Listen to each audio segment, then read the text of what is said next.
Muy buenas tardes a todos. Efectivamente, agradezco muchísimo a todos ustedes su presencia. Yo voy a proponer a la presidencia entrante de la Sociedad Española de Pedagogía que tomen el nombre de todos los presentes para hacerles un descuento en el siguiente congreso, porque se lo han ganado realmente, quedarse hasta el final. Era una broma, digo, por empezar a distinguir. Bueno, debo comenzar contando simplemente el pequeño secreto de que puse este título porque me pareció que de lo que había pensado era el menos polémico. Y me acaban de decir, ¿te gusta la polémica, O sea que me alegro mucho de haber cambiado el título. Pero lo que sí debo decirles es que esto refleja en el fondo una sorpresa que a mí continuamente me produce el hecho de que cada vez que me enfrento a la educación, y especialmente cuando considero lo que en todas partes del mundo es el tramo obligatorio, todo el mundo lo da por sentado, y a mí la verdad es que siempre me ha resultado un poco extraño. Y por eso quería, que me parecía que era una buena ocasión para hacer una reflexión sobre este particular, especialmente ahora que dejo de ser presidente de la Sociedad Española de Pedagogía y esto, cualquier cosa que yo diga, no tendrá consecuencias para la sociedad. La verdad es que en el fondo el tema de la conferencia es casi la primera cosa que nos planteamos cuando vamos a la escuela. ¿Por qué tengo que ir a la escuela? Y realmente, casi diría que es el primer caso de rebelión social que se produce.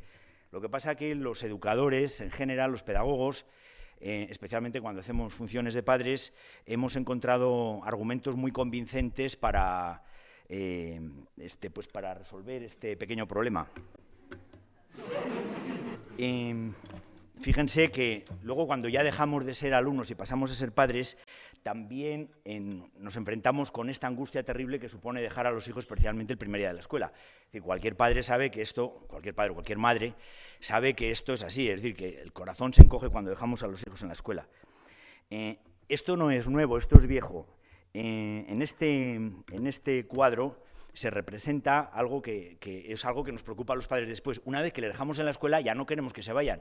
Entonces que los hijos hagan novillos o se marchen, etcétera, nos horroriza. Y entonces es muy curioso porque hay cantidad de palabras para reflejar este fenómeno. Los novillos, como decimos en España, hacerse la rata, se dice en Argentina, irse de pinta en México, hacer la cimarra, bueno, se debe pronunciar cimarra en Chile, no tengo ni idea qué quiere decir, o jubilarse en Venezuela, lo cual eso me gusta muchísimo. En inglés se dice to play truant from school, que es una palabra graciosa porque truant es aunque no es lo mismo, pero suena como a truant. No es cierto, no es lo mismo, pero y realmente quiere decir, pues eso, los niños que se van de la escuela. Y en este cuadro de Ralph Hedley tiene un título también interesante porque es The Truant's Log, que tiene también un doble significado. Log significa dos cosas. Significa el registro, es decir, el maestro está tomando nota del que llega tarde o se escapa, etcétera, pero también es el tronco ese que le están poniendo al niño, si ven en el cuadro, le están poniendo ahí como si fuese un condenado. A mí esto me hizo muchísima gracia.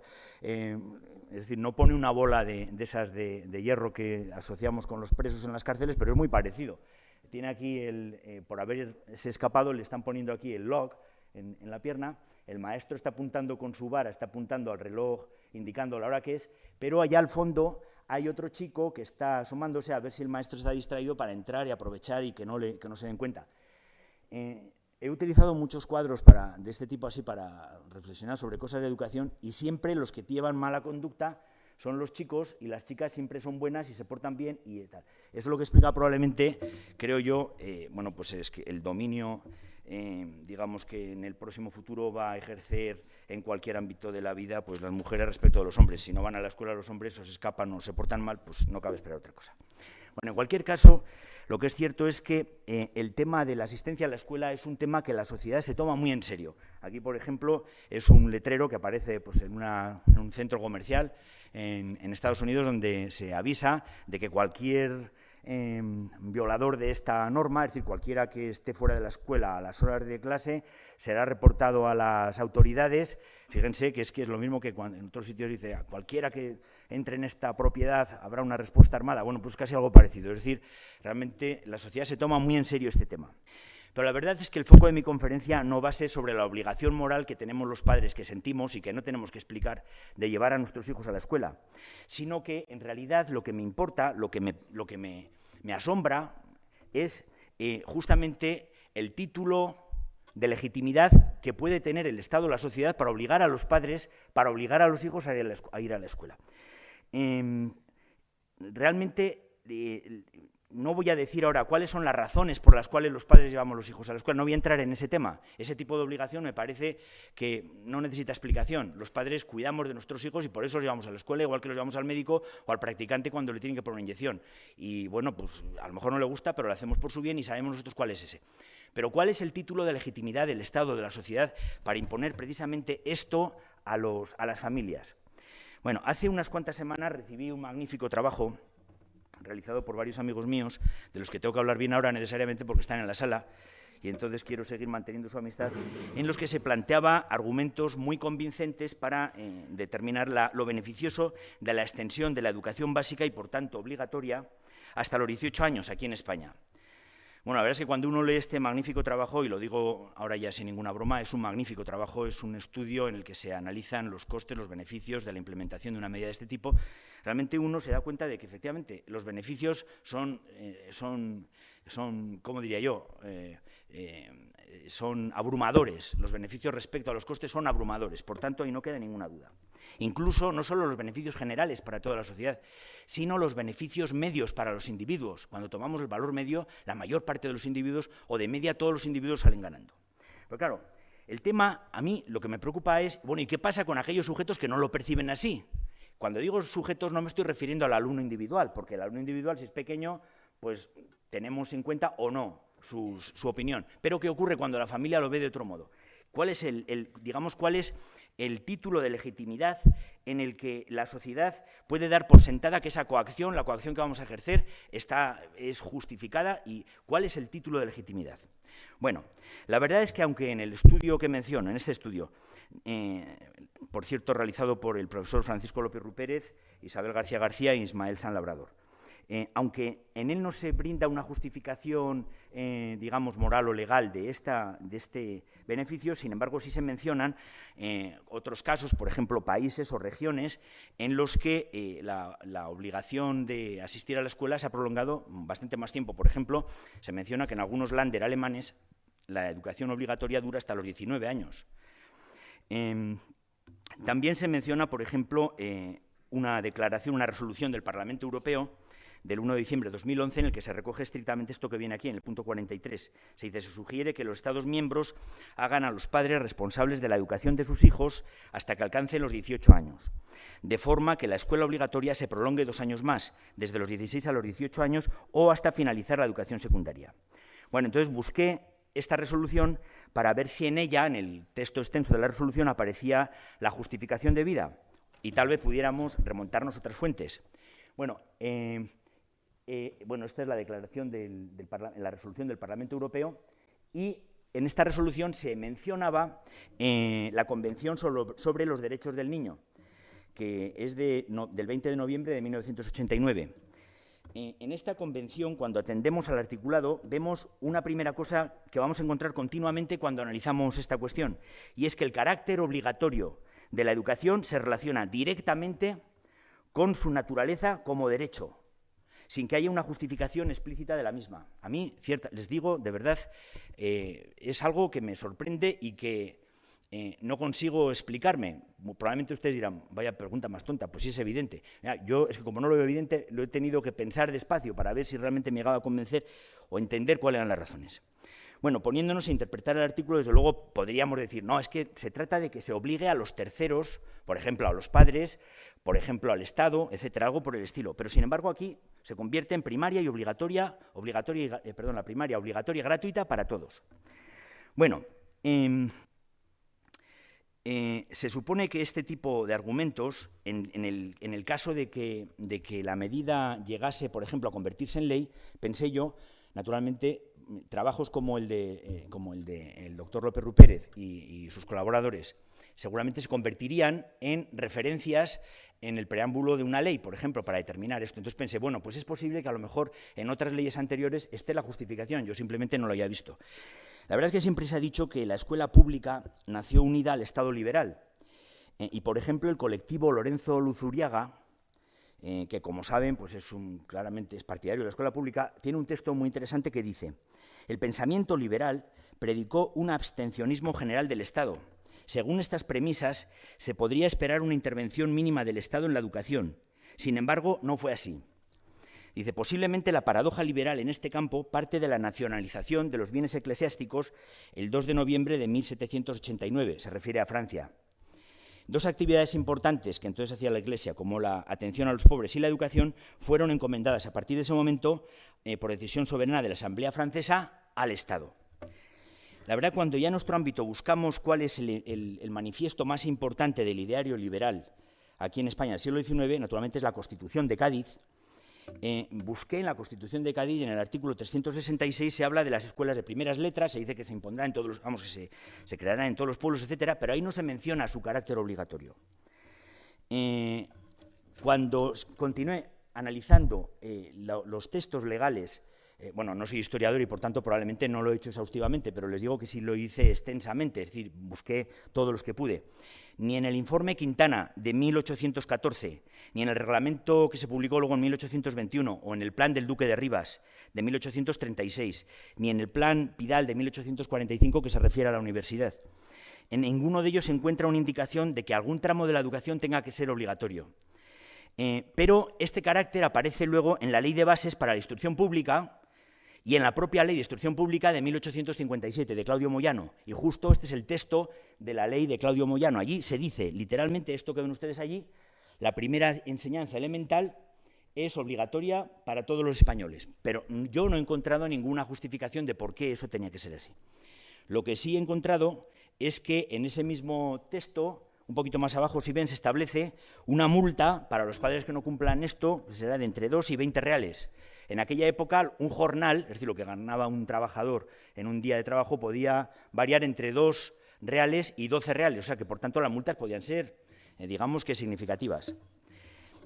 Bueno, continué buscando. Fíjense, esta es la primera vez que yo he encontrado. Es posible que ustedes, a lo mejor, especialistas en historia de la educación, digan, no, hombre, no es que te has olvidado de tal reglamento o lo que sea. Bueno, yo es la primera vez que lo encontré, pero a partir de ahí prácticamente ya en todos los textos legales aparece la obligatoriedad de la educación. Por ejemplo, en la ley de 1970 se dice estrictamente así: el periodo de educación general básica que se establece único, obligatorio y gratuito para todos los españoles.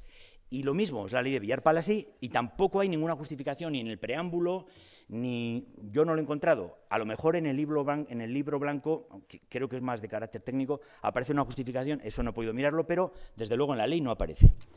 Ya cuando entramos en el periodo después de la Constitución, la democracia, en la Ley Orgánica de 1985, también se dice que la educación será obligatoria y gratuita, pero tampoco se dice absolutamente nada de las razones por las que es obligatoria. O en la LOGSE, digamos seguramente mucho más famosa esta ley, la LOGSE, también se dice que la enseñanza básica será obligatoria y gratuita. Bueno, no solo miré las leyes españolas, porque aquí tenemos muchos amigos de Iberoamérica, muchos colegas que seguramente tendrán estas mismas preocupaciones, y si no las tenían, a partir de hoy seguro que lo mirarán. Bueno, pues yo vi, por ejemplo, que en México encontrábamos, por ejemplo, en el Estado de Jalisco, el licenciado Raúl Padilla López envía una iniciativa al Estado para aumentar, esto es de 1999, la escolaridad obligatoria también hasta los 18 años. Lo mismo ocurre con la Ley de Educación del Distrito Federal, de la licenciada Rosario Robles Berlanga, del año 2000, o mucho más recientemente, bueno, digo más recientemente, desde el año 2012, aparece en el Diario Oficial de la Federación una declaración del Congreso de la Unión para dar lugar a la obligatoriedad de la media superior. O sea, fíjense, y en ninguno de ellos aparece una justificación. De hecho, el bachillerato, habrá probablemente en algún otro país, pero yo los que he podido revisar son también en Ecuador y en Chile, también es obligatorio. En Chile es obligatorio, si no estoy confundido, desde el 7 de mayo del 2003. Y en la justificación de la ley, porque en Chile sí encontré una amplia discusión en el Parlamento y pude revisarlo, y bueno, en la propia ley, en la justificación de la ley que amplía la obligatoriedad de la escolaridad hasta los 18 años, el presidente Piñera justifica esta medida en la bondad de la educación para el país y para los individuos, destacando que, de hecho, ya está muy extendida la escolaridad en esta etapa, cosa muy interesante. Por lo que realmente esta reforma, lo dice textualmente, viene a consolidar una tendencia social muy extendida. Esto también es algo que aparece en muchas ocasiones cuando analizamos la cuestión, pero a mí me produce desazón, puesto que si efectivamente se trata de una tendencia social muy extendida, por ejemplo, ¿quién de ustedes conoce a alguien que abiertamente no quiera que sus hijos sigan estudiando y a ser posible una carrera universitaria? Por lo general, en todo caso, son los hijos los que se rebelan y no quieren estudiar en contra de la voluntad de los padres, pero ya he dicho que eso no lo voy a discutir. Los hijos tienen que hacer lo que mandan los padres y se acabó. Lo digo porque mis hijos están en la sala y pudieran ser que se llevan una idea equivocada acerca de cuál es la naturaleza de la cuestión. Fíjense, la pregunta entonces es, si no es necesario, porque todo el mundo lo hace, ¿por qué se obliga? O sea, realmente es sorprendente. Bueno, esta no es más que otro de los interrogantes y paradojas que surgen cuando se analiza esta cuestión. Bueno, la verdad es que lo que sí es verdad es que si no en las leyes, luego en muchos textos de pensamiento, reflexión, etcétera, sí aparecen razones para justificar la obligatoriedad de la educación y están basadas en varias cosas. Por ejemplo, en externalidades. ¿Qué quiere decir externalidades? Bueno, lo central en este conjunto de argumentos es que los beneficios de la educación son mayores para el resto de la sociedad que para el propio individuo. Por lo que si se deja a el individuo, cuando digo individuo me estoy refiriendo al complejo individuo-familia, por lo que si se deja a ellos que decidan cuánto invertir en educación, invertirían menos de lo que conviene socialmente, porque realmente el mayor beneficio es social, no es individual. Bueno, entre este tipo de argumentos, más o menos, tenemos, por ejemplo, el argumento que dice que más educación de todos es mejor vida social en general, y por eso el bien común justifica la obligatoriedad. O, por ejemplo, que la educación proporciona una vida mejor para todos, que es algo parecido al anterior. Otro argumento, por ejemplo, es el de la seguridad ciudadana. Esto lo discutí una vez con un amigo, un colega, me decía, no, el jefe de la Guardia Urbana me ha dicho a mí que desde que hemos aumentado la escolaridad obligatoria hasta los 16 años hay menos delitos en las calles. No quise preguntarle lo que estaba pensando, casi tampoco debiera decirlo ahora, pero así con la adrenalina del momento se me está escapando. Yo pensé, y miraron a ver cuánta delincuencia había luego dentro de las escuelas, eso no lo miraron. No digo que este sea un argumento, pero fíjense, es un argumento complicado, como mínimo habría que analizarlo. O, por ejemplo, la igualdad de oportunidades. Por ejemplo, las diferencias que se producen en la vida, como aquellas como resultado, por ejemplo, de las diferencias en capacidad o de las diferencias de esfuerzo, nos parecen justificadas. Pero lo que nos parece justificado son las diferencias basadas simplemente en el nacimiento, es que nació en una familia con más recursos. Bueno, y esto entonces, la educación tiende a compensar esto, lo cual me parece un argumento buenísimo a favor de la educación. Lo que no acabo de ver es por qué es un buen argumento a favor de la educación obligatoria, eso no acabo de entenderlo. Bueno, por ejemplo, hay argumentos también relacionados con los beneficios personales. Por ejemplo, que la educación mejora los ingresos futuros de los sujetos y los beneficios futuros actualizados, esto es un cálculo económico, superan el coste de la inversión. O que la educación proporciona una vida mejor para el individuo, no ya para la sociedad, sino para el propio individuo. O, por ejemplo, dos argumentos también muy buenos, es que sin la obligatoriedad algunos padres no darían la educación necesaria a sus hijos. Es un buen argumento. Este argumento habría que discutirlo con mucha calma porque es un muy buen argumento. Otro argumento que además tuve ya la oportunidad con un amigo que está aquí presente, que también salió el argumento ayer, es que sin la obligatoriedad los menores serían explotados por empresarios sin escrúpulos. También es verdad, también es verdad. Bueno, pero para mí el argumento más impactante de todos me lo dijo el doctor Arturo de la Orden en una discusión que teníamos un día y me dijo, mira, es que lo que ocurre es que la educación es un bien que solo se aprecia cuando se tiene. Este es un argumento muy poderoso. Luego hablaremos de él. Bueno, fíjense, todos estos argumentos yo podría intentar rebatirlos uno por uno o analizarlos. Ojo, que no intento rebatirlos, es decir, de antemano no me opongo, simplemente me pregunto cuál es el título de legitimidad de la educación obligatoria. Pero podríamos verlo uno por uno. Pero me pareció más interesante, más bien, analizar en qué se fundamentan todos estos argumentos, digamos, cuál es la lógica por detrás que les da soporte. Y entonces, realmente, me di cuenta que de lo que se trata es que hay de al menos 3 concepciones distintas de qué es la libertad. Y, por supuesto, cuando uno entiende cuál es la concepción de libertad de un cierto autor, puede entender que la obligatoriedad aparezca simplemente como una consecuencia natural de su pensamiento. Bueno, y eso es lo que voy a hacer. En los próximos minutos voy a analizar, por tanto, las 3 perspectivas del problema respecto a la libertad. Bueno, aquí menciono 3 opciones que son la libertad negativa, la que está en rojo, ahora les diré por qué lo pongo en rojo, la libertad positiva y la libertad republicana.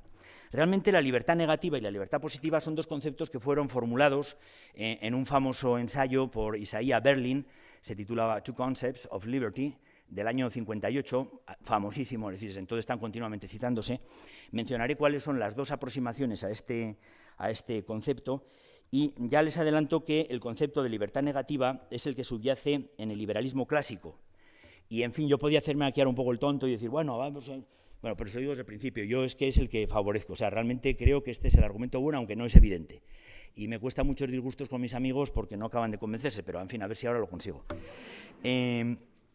Por su parte, el concepto de libertad positiva, ahora lo verán ustedes, es algo que a nosotros los educadores, los pedagogos, realmente nos impacta desde el principio. Y yo diría que sin más análisis, todos nos haríamos de este equipo de fútbol, directamente, porque es el que mola realmente. Lo que pasa es que ha dado lugar a algunos problemas históricos que mencionaré, y lo que ha ocurrido ha sido que entonces se ha formulado, hace una decena de años o algo más, o 3 lustros, se ha formulado un nuevo concepto de libertad republicana, el nuevo concepto de libertad republicana. Ellos mismos se llaman a sí mismos, algunos se llaman neorromanos o neorrepublicanos, e intenta ser una superación del concepto de libertad positiva y supuestamente también superar el concepto de libertad negativa. Yo voy a analizar esto, les voy a dar mis argumentos, les aviso, si alguien quiere salirse de la sala ahora porque no lo aguanta, yo voy a defender el de libertad negativa, pero voy a analizar con toda la honestidad intelectual que me permite mi visión de las cosas, los otros dos, y voy a intentar simplemente explicarles, no sé si demostrarles, pero explicarles por qué a mí no me convencen esos conceptos. Y, bueno, van a ver que luego al final de libertad negativa tampoco es que resuelva nada, pero vamos a analizarlos. Bueno, en primer lugar, este concepto, la dicotomía esta de libertad negativa y libertad positiva, la formuló, como he dicho antes, Isaiah Berlin, que fue uno de los principales historiadores intelectuales del siglo XX. Era un judío que nació en Riga, en Letonia, y emigró luego su familia a Gran Bretaña, y de hecho fue el primer judío en ser elegido para recibir una beca del All Souls College de Oxford. O sea, por tanto, era un tipo rompedor en muchos aspectos, un grandísimo intelectual. Y en un prólogo relativamente nuevo del historiador mexicano Enrique Krause, se escribe Enrique Krause, pero jamás lo he oído pronunciar Krause, y entonces a mí me sale Krause. Es un gran historiador, no solo gran historiador, gran intelectual, es, por ejemplo, director de la revista Letras Libres y uno de los fundadores, y también, bueno, pues, es también famoso porque escribió, junto con algunas otras personas, el guión de una telenovela donde se hablaba de la vida de Porfirio Díaz, muy interesante. En fin, y en este prólogo, Enrique Krause traza el origen de la idea de libertad negativa, que es fundamental para Berlin, la basa en el rechazo que sentía Berlin por algunas opciones que le plantearon cuando se creó el Estado de Israel. Cuando se creó el Estado de Israel, algunos pensadores como Mogash, pero el más importante de todos era Eliot, que era un antisemita, yo diría, no iba a decir disfrazado, pero ni siquiera, es decir, era un antisemita bastante abierto, dijeron públicamente que una vez creado el Estado de Israel, a los judíos de Gran Bretaña les quedaba dos cosas: o asimilarse y convertirse igual que todos los demás, olvidarse de sus tradiciones, o marcharse al Estado de Israel. Y entonces Berlin dijo, no, existe una tercera posibilidad, que es la posibilidad de ser diferente en el seno de la sociedad sin que nadie pueda interferir en mi vida. Y aquí está el origen del concepto de libertad negativa. Sin que nadie pueda interferir en mi vida. No me ayuden, simplemente déjenme, no interfieran en mi vida. Y entonces esta es una frase sacada precisamente del prólogo de este libro, y dice: ser diferente, incluso irritantemente diferente, no es un crimen. Y ni Platón, ni Mogash, ni Eliot, ni ninguno de sus seguidores tiene derecho a colocar a los hombres solo por esto más allá de los límites de la ciudad. Bueno, ¿por qué dice libertad negativa y libertad positiva? ¿Por qué estos dos conceptos? Fíjense, la idea es que cuando hablo de libertad negativa se asocia a la ausencia de algo. En este caso es la ausencia de interferencias externas, de barreras, de impedimentos para hacer algo. Por eso decimos libertad negativa. Sin embargo, la libertad en sentido positivo, ya van a ver como ahora a todos ustedes, porque a mí también me gustaba mucho más esta definición, además la vi, la libertad en sentido positivo tiene que ver con la presencia de algo. Claro, y por supuesto es mejor, como decía un famoso entrenador de fútbol, es mejor ser positivo que ser negativo. Entonces, a todos nos gusta más ser positivos. En este caso es la presencia de autocontrol, es decir, yo soy libre cuando me autorrealizo, cuando estoy en control de mis pasiones, cuando es mi verdadero yo racional el que toma las decisiones de mi vida. O sea, ¿qué educador no se va a identificar con esto? Y dice, ¿usted qué está haciendo? Yo es que me dedico a liberar hombres, personas. Me dedico a liberar personas. Me dedico a conseguir que su yo racional controle realmente su vida, a que sean ellos los autores, los protagonistas de su vida. ¿Cuántas veces no hemos dicho esto?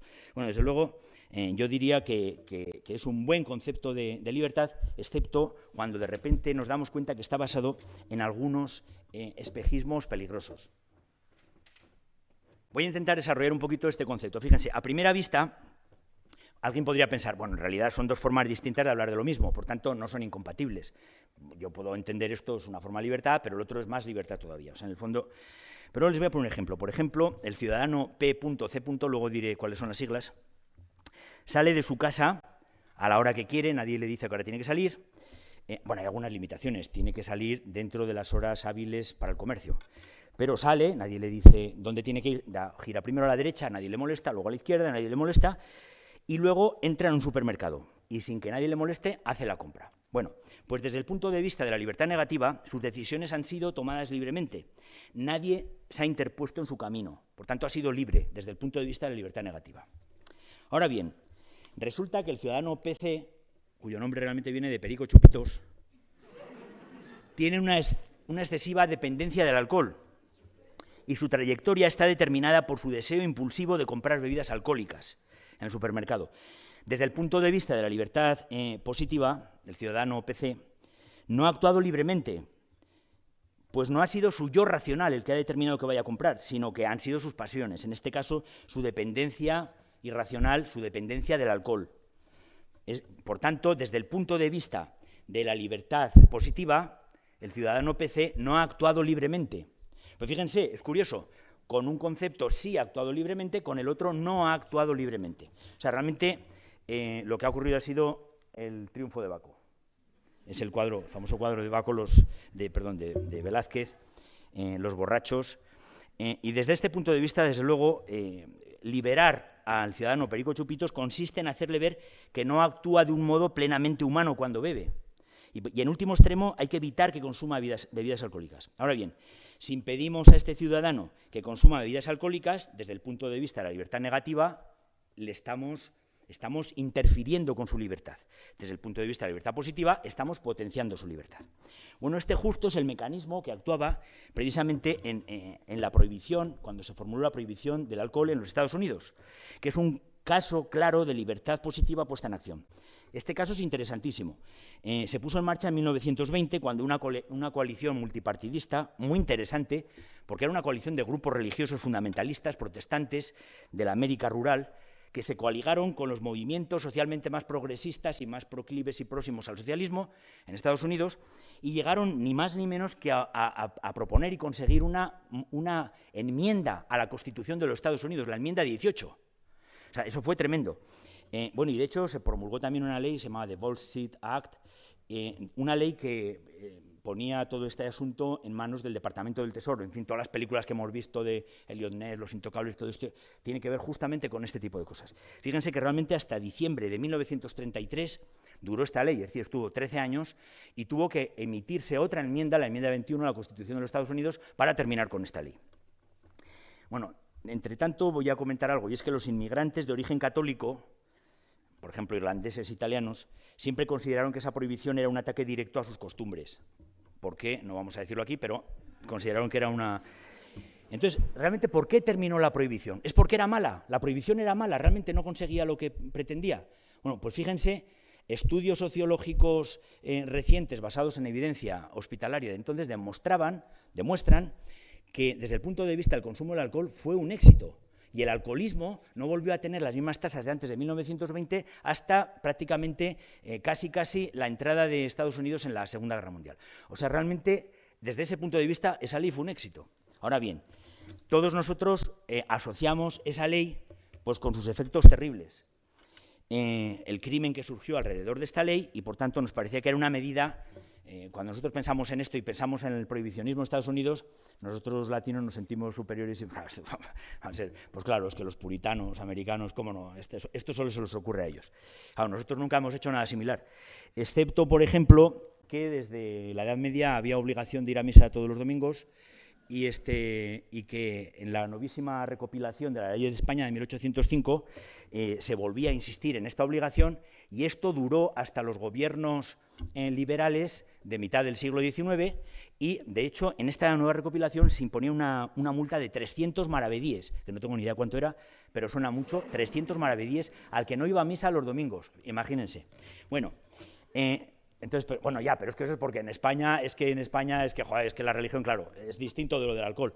Ya bueno, en Gran Bretaña se promulgó una ley que se llamaba The Sunday Observance Act en 1780, mucho antes, donde se obligaba a cerrar todos los centros de recreo y conferencias, en fin, cualquier cosa que pudiese distraer a los ciudadanos de cumplir sus obligaciones dominicales.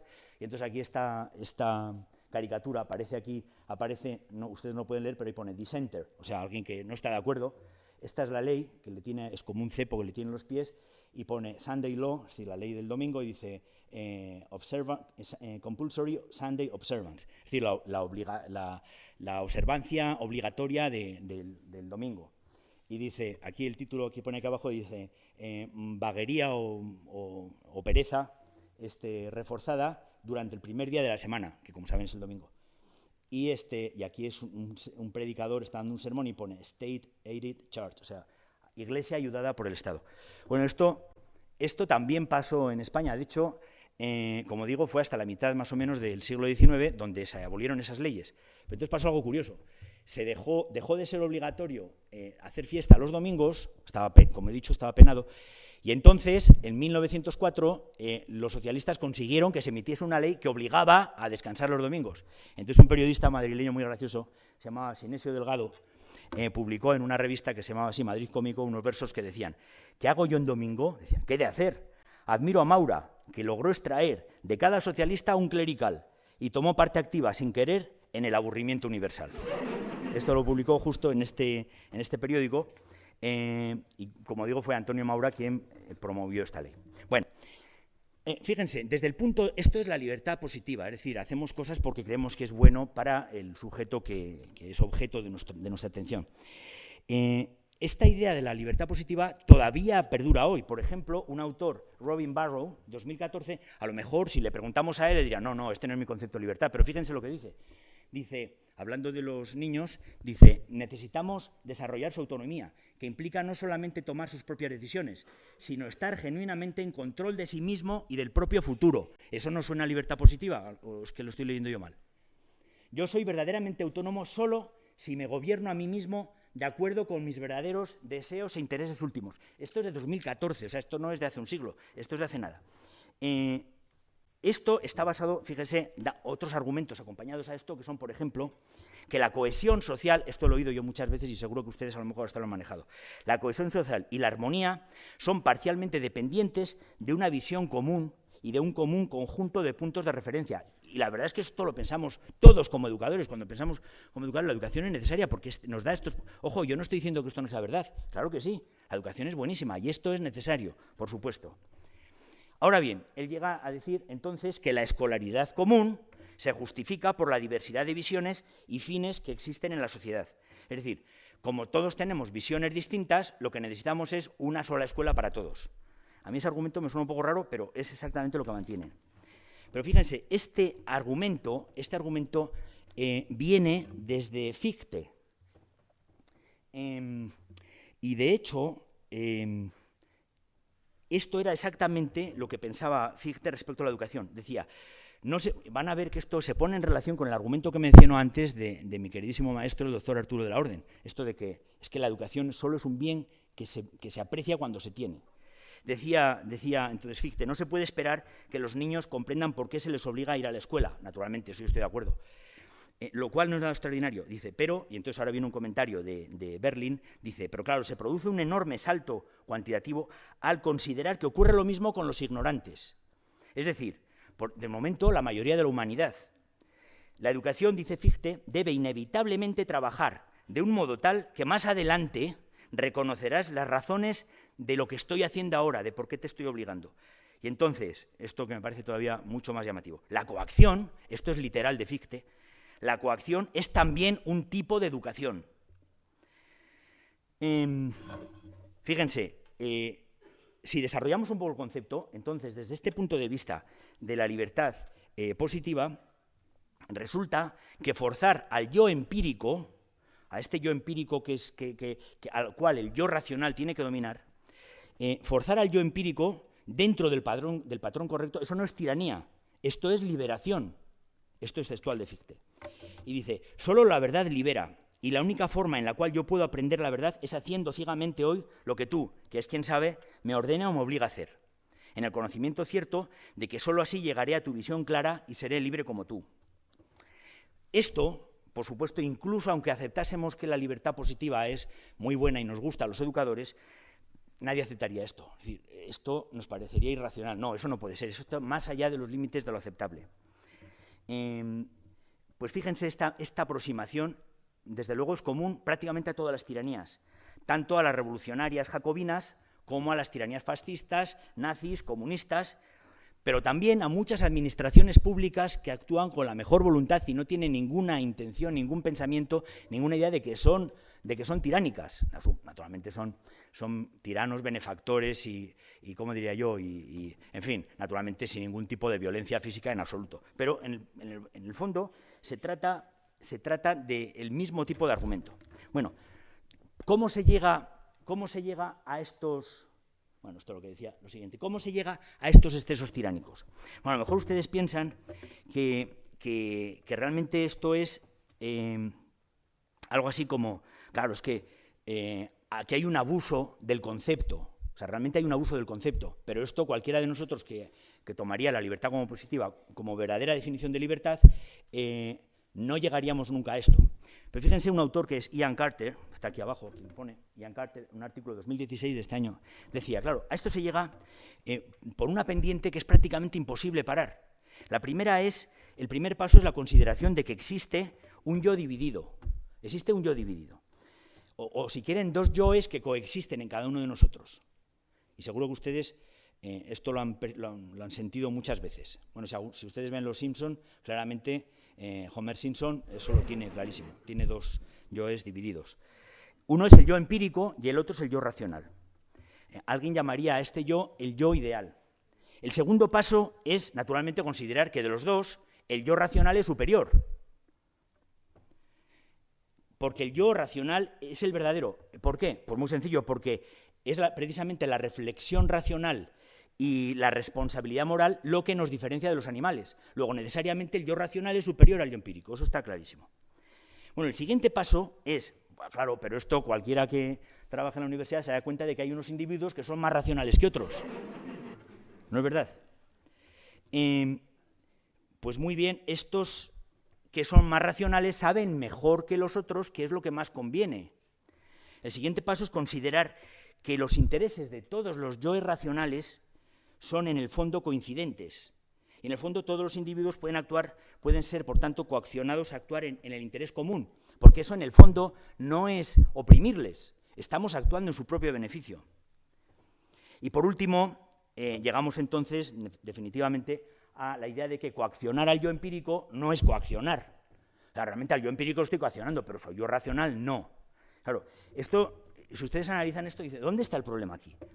Bueno, el problema de este concepto no es que hay algunos, la Alemania nazi o no sé qué, o los stalinistas que de repente se les ha ido la pinza, como se dice, y se han exagerado. No, es que hay un error de base, y ese error de base es que realmente no existe un yo dividido. No hay un yo dividido, no existe dentro de nosotros un Dr. Jekyll y un Mr. Hyde. Bueno, sí existe, pero está todo mezclado en lo mismo, no podemos diferenciarlo. No hay más que el yo empírico con el que nosotros tratamos, que es este yo carnal, este yo corpóreo, con el cual todos nos comunicamos, nos intervenimos, etc. Y no hay más que este, solo hay este. No hay dos yoes. Y por tanto, si el yo empírico dice que no, es que no quiere decir no. Es una frase muy famosa, ¿no es cierto? Por tanto, solo tenemos acceso al yo empírico, como un todo. No hay una división. Y es este problema de la división el que lleva automáticamente al exceso. Bueno, por supuesto, nadie hoy en día adoptaría de manera consciente esta idea de la libertad positiva que necesariamente lleva a estos excesos. Y entonces, como reacción a esta idea, nace el movimiento de la libertad republicana, que es un intento de construir una especie de crítica postsocialista a la sociedad de mercado. Y afirma que retoma el concepto de república de la antigua Grecia, de Roma o de la Florencia renacentista. Asume una comunidad de ideario con James Madison y otros federalistas padres de la patria americana. Este mural es muy bonito, se titula La República, es de Pedro Onel Gómez, un pintor colombiano, y está ahora mismo en la sede, en el antiguo Palacio Municipal, que es hoy la sede del Museo de Antioquia, en Colombia. Es muy interesante. Y bueno, pues lo pongo aquí un poco como reflejo de esta idea de la libertad republicana. Fíjense, este movimiento surge como un reconocimiento de que el concepto de libertad positiva es insostenible, pero también de un rechazo simultáneo a la libertad negativa de Berlín y de los liberales clásicos en general.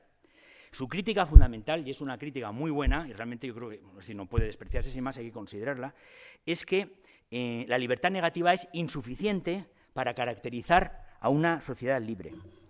Para uno de los autores más importantes de este movimiento, Quentin Skinner, no es el famoso Skinner de los conductistas amigos nuestros, sino bueno, es un filósofo reciente, Quentin Skinner. Para él, el concepto de libertad negativa es insuficiente para explicar la libertad en la vida social, porque uno puede vivir en un estado de dependencia, incluso aunque nadie interfiera con uno mismo.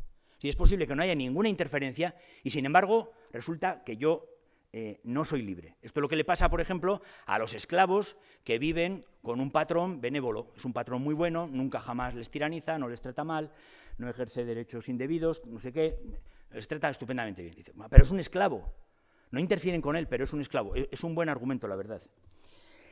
Para Philippe Petit, que es otro de los filósofos de este movimiento, yo diría es casi seguro el más importante de todos ellos, por ejemplo, lo que constituye realmente la dominación, y aquí explica el fenómeno de la dominación, es el hecho de que en algunos aspectos el que detenta el poder, especialmente el poder económico, fíjense en esto, tienen la capacidad de interferir arbitrariamente, incluso si no lo hace. Bueno, ¿y eso por qué es malo? Es decir, alguien muy poderoso, alguien que tiene mucho dinero, en una sociedad pretendidamente libre, aunque no me amenace, aunque no diga nada, tiene la capacidad de interferir sobre mí.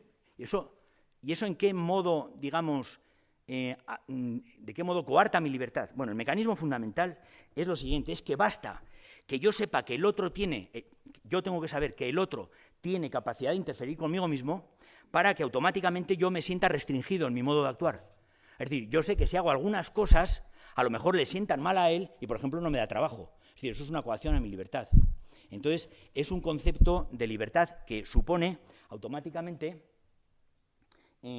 que tengo que, digamos, modificar la situación para contrarrestar ese poder que tiene el poderoso, digamos, el dominador, el que me está coartando. Bueno, en este sentido, la libertad republicana propone una solución que consiste en constituir, a través de la acción política concertada, un contrapoder que compense la capacidad desequilibrante del otro, en una especie de, hoy diríamos, de nuclear deterrence, ¿no? Es decir, tú no actúas contra mí porque sabes que yo puedo actuar contra ti. Es decir, nos estamos amenazando, es una amenaza implícita. Y entonces ninguno de los dos actúa porque a cualquiera de los dos les da miedo la autodestrucción, o más bien la destrucción mutua que estaría garantizada por este procedimiento. Claro, lo que ocurre es que con esto no basta, porque el problema es que si me siento inseguro, tampoco soy libre. Por tanto, necesito un mecanismo adicional. Lo que necesito es que ninguno de los dos actúe de un modo irracional, porque los dos podemos salir perjudicados, lo que ocurría siempre, por ejemplo, si han visto la película Doctor Strangelove de Kubrick, aquí me parece que era Teléfono Rojo, Vuelo hacia Moscú o algo así. Si se acuerdan de esa película, bueno, ahí se refleja perfectamente la situación. De repente alguien se vuelve loco y se acabó, y es el fin del mundo. Eso era justo lo que se vivía durante la Guerra Fría. Es decir, teníamos la seguridad de que el otro no iba a atacar porque nosotros le destruíamos. Y nosotros no le atacábamos porque ellos nos podían destruir. Pero claro, eso no es libertad tampoco, porque no hay seguridad. Entonces hace falta algo ¿Y ese algo qué es? Es la virtud cívica. Ese algo, por tanto, es, además del contrapoder, es la virtud cívica. Los ciudadanos tienen que tener todos esta virtud cívica, porque esto garantiza que el antipoder se va a utilizar de manera adecuada, primero que se constituye y segundo que se utiliza de forma adecuada, y como es lógico, esta virtud cívica, como siempre las virtudes, solo puede accederse a ella a través de la educación. Por tanto, el derecho de los demás a vivir en libertad justifica mi obligación de ser educado en la virtud cívica. O sea, fíjense, desde este punto de vista está claro, si ustedes se adhieren a este punto de vista, ya no discuto más, tienen razón. Está justificada la educación obligatoria, está aquí, el mecanismo es perfectamente definido. Ahora bien, hay algunos otros matices que aparecen en la libertad. Por ejemplo, un autor también muy reciente, Geoffrey Hinchcliffe, dice, desde el punto de vista de la libertad republicana, dice, el carácter público de la educación estaría basado no en las necesidades del Estado, no en las necesidades de los maestros, fíjense, no en las necesidades de los padres, sino en las necesidades de personas, no está diciendo de los alumnos, en general, de las personas portadoras de libertades que incluyen no solo a los hijos y estudiantes, sino también a los adultos que enseñan y apoyan. Desde el punto de vista de la libertad republicana, la autoridad educativa, dice, no puede ser atribuida a los padres, tampoco al Estado, sino que tiene que ser a una autoridad educativa, aquí es un poco oscuro, un poco confuso, porque dice, a una autoridad educativa que es por su propia naturaleza distribuida, y se necesita un cuerpo electo que refleje la variedad de los intereses legítimos que hay en la provisión de la educación, de los cuales el interés de los padres es simplemente uno más. No es que no tengan interés los padres en la educación de los hijos, pero no es el único interés que hay. Bueno, yo les diría que a este concepto de libertad republicana yo encuentro algunos inconvenientes.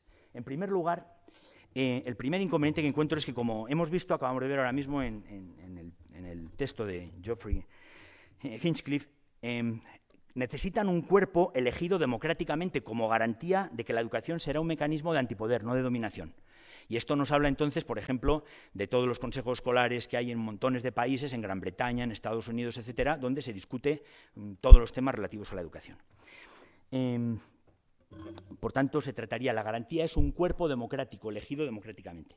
Bueno, curiosamente, la crítica a esa idea es vieja, la crítica se había formulado antes que la propia idea y está, digamos, está muy bien caracterizada en el pensamiento de Benjamin Constant, que, por cierto, para Lola fue un intelectual que vivió durante la Revolución Francesa, vio su vida en peligro en varias ocasiones, pero lo más importante es que estuvo a punto de suicidarse porque fue pareja sentimental de Madame de Staël, que se las hizo pasar canutas, y estuvo a punto de suicidarse por problemas de amor. O sea que fíjense ustedes lo importante que es este tipo de cuestiones.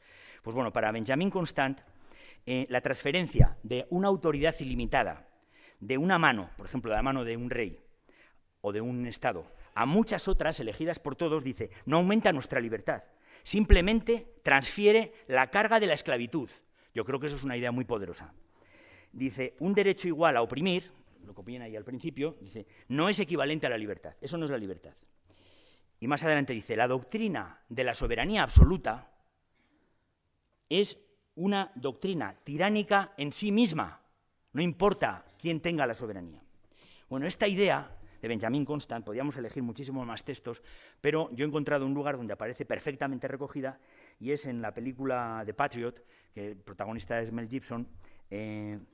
No sé si recuerdan, la película es sobre la independencia de los Estados Unidos, y entonces Mel Gibson representa allí pues a un padre de familia que ha sido un soldado exitoso durante las guerras contra los franceses, y ahora le piden que participe en la guerra. Bueno, entonces en esta escena que voy a poner ahora, entonces él refleja en un discursito muy breve, son 30, de hecho 28 segundos, no podía poner más porque a partir de 30 segundos se pagan derechos de autor, y, o sea que por eso está súper recortado, así que presten mucha atención porque va a pasar muy rápido. Y entonces, como digo, ahora están en una asamblea, están discutiendo respecto a si levantan un ejército para luchar contra los ingleses. We are citizens of an American nation, and our rights are being threatened by a tyrant 3,000 miles away. Would you tell me, please, Mr. Howard, why should I trade one tyrant 3,000 miles away for 3,000 tyrants 1 mile away?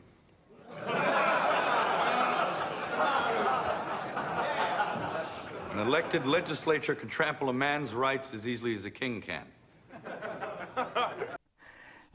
Me gusta mucho la escena. Realmente es una síntesis magnífica de exactamente la idea que estamos diciendo. Pero no es la crítica más importante.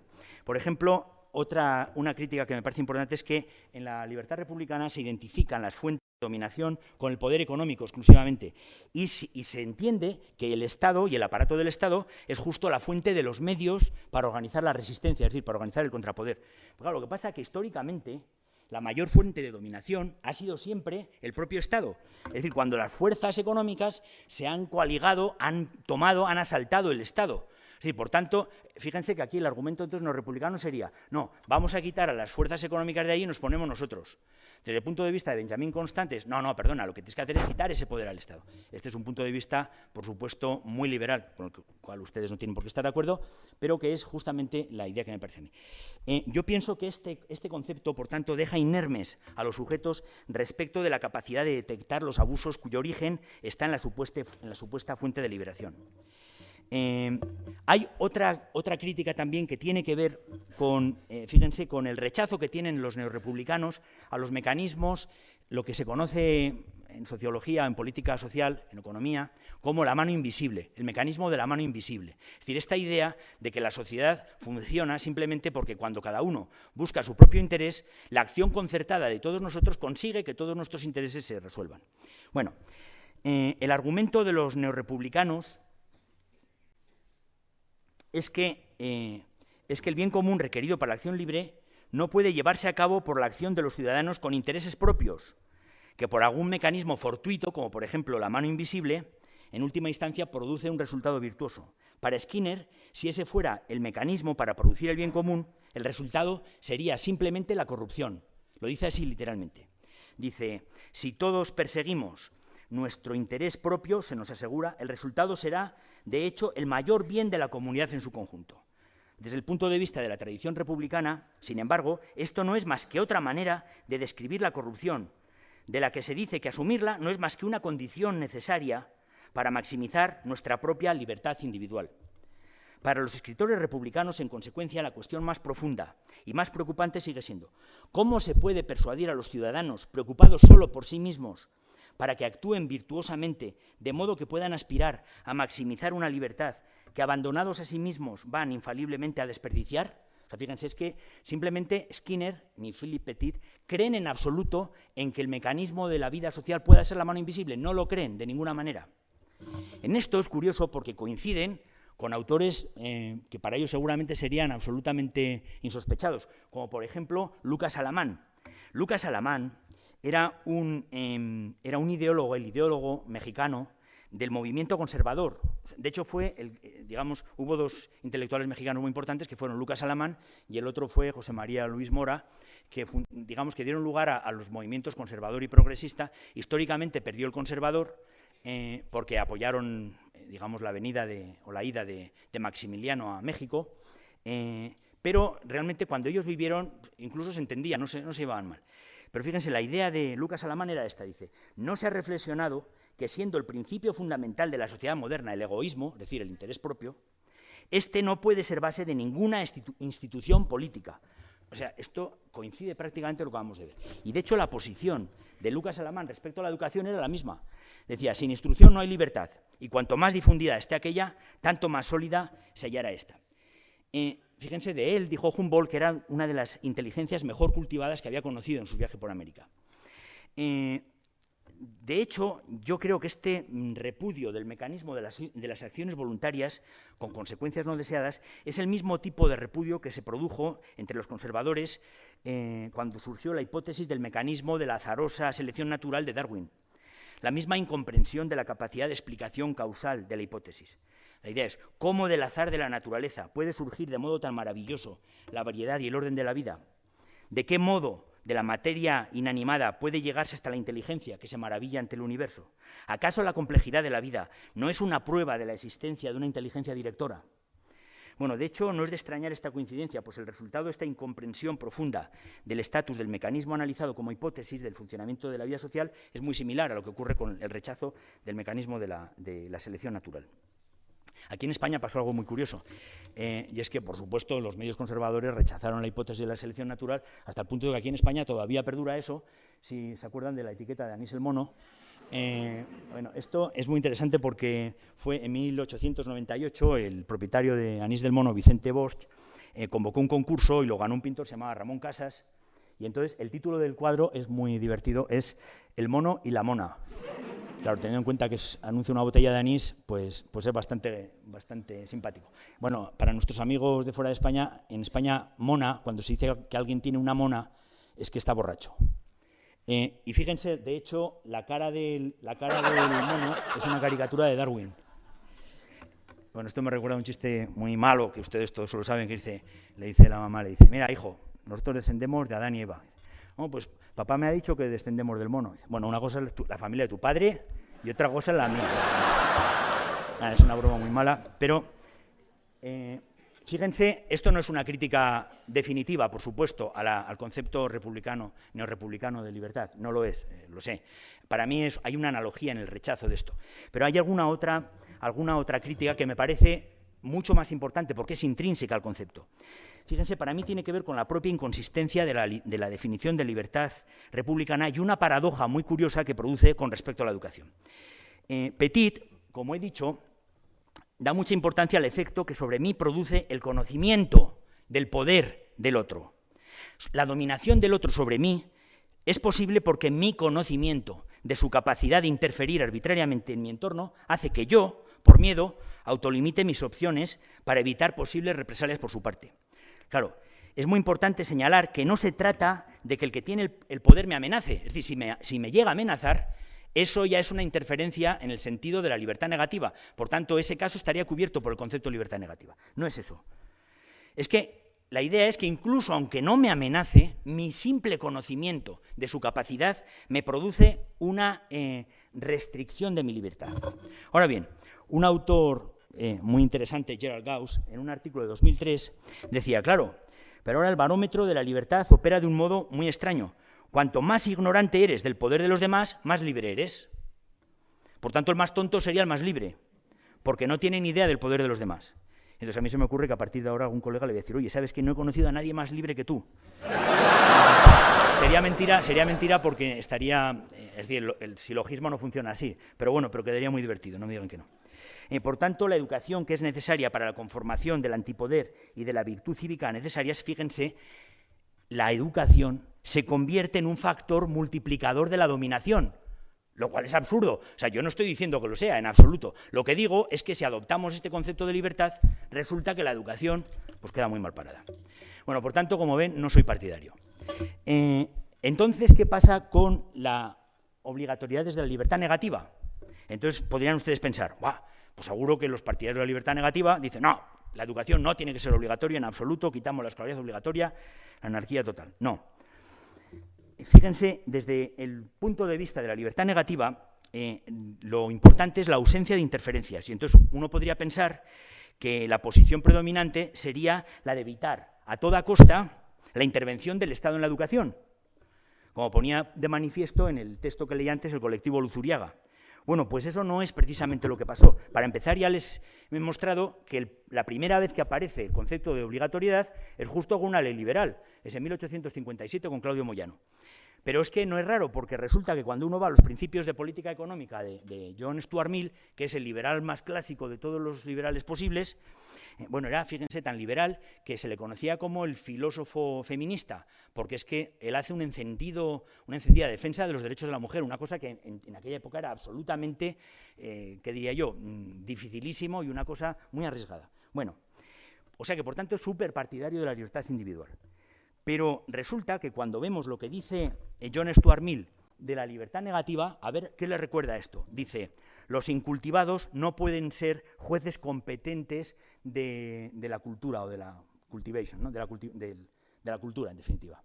O eso, caray, esto nos suena totalmente a lo que decía Fichte, es la libertad positiva. Decía, la educación, por lo tanto, es una de esas cosas en las cuales es admisible, en principio, que el gobierno proporcione y obligue a los individuos.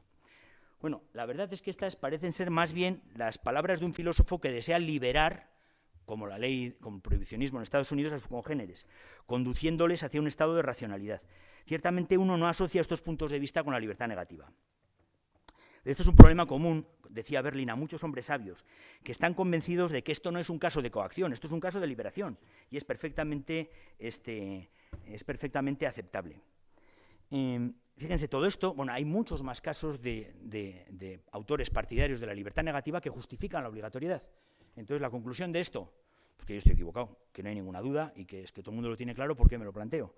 Bueno, pues fíjense, yo creo, leí una cosa de 2014 de una autora que era Helen Lees, que dice, aquí tiene que haber algún tipo de error sintáctico. Entonces, me planteé esto tiene que ser un error sintáctico. ¿Será la obligatoriedad un error sintáctico? ¿O será algún otro tipo de error? ¿O cuál es el origen de esta confusión? Fíjense que desde que empezaron a constituirse los sistemas educativos en el siglo XIX, prácticamente en todas las leyes aparece la educación con el carácter obligatorio. Es curioso, porque el carácter obligatorio de la educación aparece antes que el carácter de derecho. Históricamente, la educación primero se considera una obligación antes que un derecho. Bueno, resulta que hasta 1948 no aparece en la Declaración Universal de los Derechos Humanos, no aparece la educación como un derecho. En el artículo 26 dice, toda persona tiene derecho a la educación, dice varias cosas más, y luego, la instrucción elemental será obligatoria. Y a mí me sale decir, toma, castaña. O sea, ¿dónde está la unión? Bueno, pero lo más divertido lo he encontrado en el título de la ley de la India, en una ley de 2009, bien reciente, que dice, The Right of Children to Free and Compulsory Education. En inglés da un poco de risa, porque es el derecho de los niños a una educación, voy a traducirlo mal, libre y obligatoria, que es contradictorio. Naturalmente quiere decir gratuita. Pero fíjense que el hecho de que se unan en el mismo título el derecho y la obligación, caray, es una cosa, naturalmente se puede entender muy bien. No, es el derecho de los niños a que les proporcionen educación, pero no es lo que dice, eso no es lo que dice. Fíjense, esto yo lo comparo con otro derecho, porque podría argumentarse que la educación es tan importante para la continuidad social que esto justificaría la obligatoriedad. Pero hay un caso parecido con el matrimonio, por ejemplo.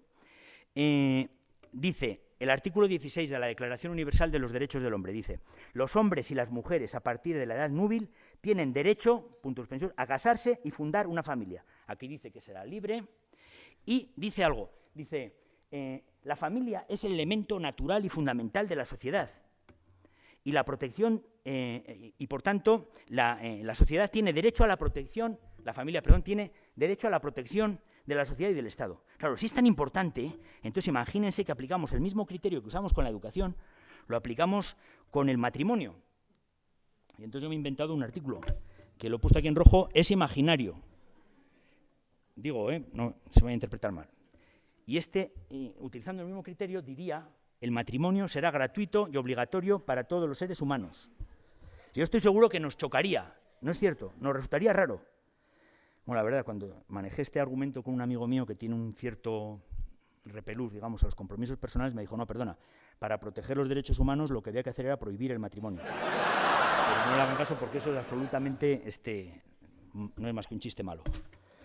Bueno, pero fíjense, esta contradicción me recordaba a mí a lo que decía Hume, a las inconsistencias que aparecen cuando se analizan los derechos, los sistemas morales, más bien. Él decía, oye, caray, analizo los sistemas morales y me encuentro con que en unos lugares están hablando del es, esto es, el ser, la naturaleza, el no sé qué, el ser, es decir, lo que es, lo que no es, y de repente sin ningún tipo de explicación se pasa a el debe ser, o no debe ser, o se debe hacer, o se debe dejar de hacer. Es decir, lo que decía Hume es que realmente no hay una unión lógica entre la consecuencia de la vida moral y la descripción de la naturaleza.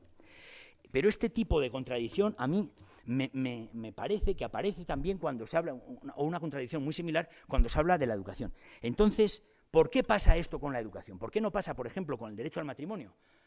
Entonces, esto nos lleva a preguntarnos, bueno, ¿por qué la educación es un derecho? A lo mejor es que el problema está aquí, en cuál es el origen. ¿Por qué? ¿Por qué ocurre solo esto con la educación? ¿Qué tiene de distinto el derecho a la educación? Tiene que haber algo que explique esto.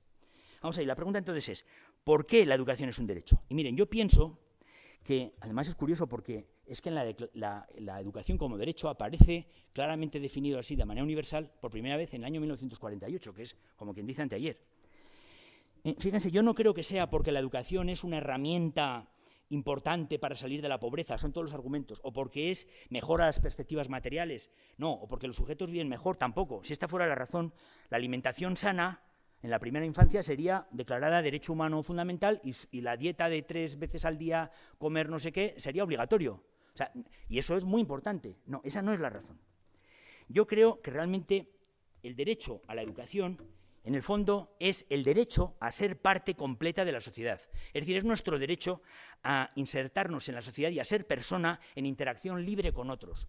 Esto es lo esencial del derecho a la educación. ¿Por qué es tan distinto de cualquier otro derecho? Porque es que realmente nosotros somos realmente libres, somos humanos cuando podemos interactuar libremente con los demás. Es decir, cuando podemos desarrollar nuestra vida moral. Por tanto, fíjense, desde este punto de vista, el derecho a la educación no es más que una continuación del derecho a la vida. Por eso es tan distinto el derecho a la educación. Y por eso es tan importante, y por eso es...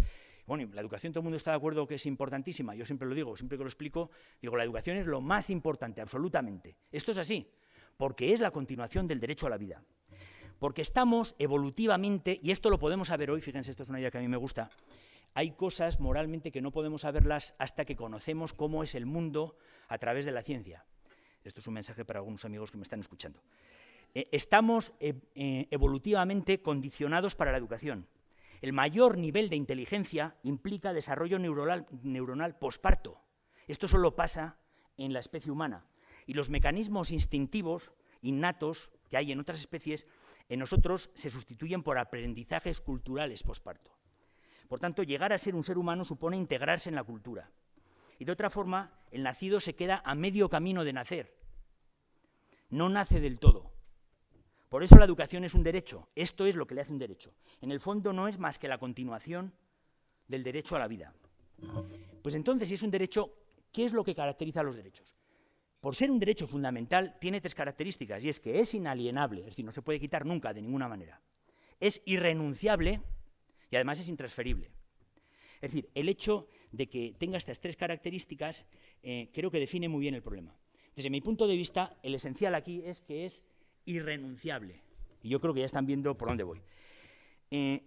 Fíjense, de hecho, esto es algo muy interesante porque cualquier derecho supone la posibilidad de que el titular ejerza o decida renunciar a su ejercicio temporal o definitivamente, pero nunca a su titularidad. Derecho no quiere decir obligación. Es decir, no se puede deducir de ningún derecho que es una obligación. Siempre que es un derecho, yo lo ejerzo si quiero. Lo que es irrenunciable es la titularidad. Yo nunca puedo renunciar a la titularidad, pero a su ejercicio, por supuesto. Por ejemplo, el derecho a la vida o el derecho a la propiedad también son derechos humanos fundamentales y, por tanto, irrenunciables. Pero alguien puede decidir renunciar a los bienes terrenales, es decir, renunciar a la propiedad por una causa superior, o arriesgar su propia vida para defender a otros, por ejemplo, para rescatar a alguien que está en peligro, o, antiguamente dirían, para defender a la patria. Alguien puede renunciar a su derecho a la vida. Lo que está renunciando es a su ejercicio, no a la titularidad. Porque la persona, por ejemplo, que renuncia a sus bienes porque entra en una orden religiosa y regala todos sus bienes a los pobres, lo que sea, no renuncia al derecho a ser titular de propiedad privada, en absoluto. Es decir, y además puede cambiar de opinión y volver en el futuro y ejercer su derecho a la propiedad. La renuncia, por tanto, al ejercicio es posible, pero siempre que el sujeto sea plenamente responsable y lo haga libremente. Claro, el problema es que los niños, en la minoría de edad, no pueden renunciar al ejercicio porque no son legalmente responsables. Durante este periodo son los padres a los que corresponde la patria potestad, es un concepto muy interesante que aparece en derecho, que son ellos los que gestionan el derecho. Ahora bien, aquí aparece el artículo 154 del Código Civil español, pero esto se encuentra en todos los códigos civiles de todo el mundo. Dice, la patria potestad se ejercerá siempre en beneficio de los hijos. Entre otros está educarlos, procurarles formación integral, etc. Bueno, varias cosas. Pero fíjense, la patria potestad no es igual que propiedad. Los hijos, en Roma sí, pero en nuestra sociedad no. Los hijos no son propiedad de los padres. La patria potestad debe ejercerse siempre en beneficio del tutelado. Por eso los padres no pueden renunciar a un beneficio, y en ese caso un derecho, del mismo modo que no pueden, sin autorización de un juez, renunciar a esa herencia en nombre del hijo. Como consecuencia de este punto, la educación es un derecho, y como todos los derechos, de ejercicio optativo. con la única salvedad de que en este caso no existe nadie que esté autorizado a renunciar a su ejercicio hasta que el niño llega a tener uso o capacidad legal para hacerlo, momento en que ya es tarde. En consecuencia, la educación es un derecho y, como todos, de ejercicio optativo, y simplemente pues, bueno, no pueden renunciar a ellos.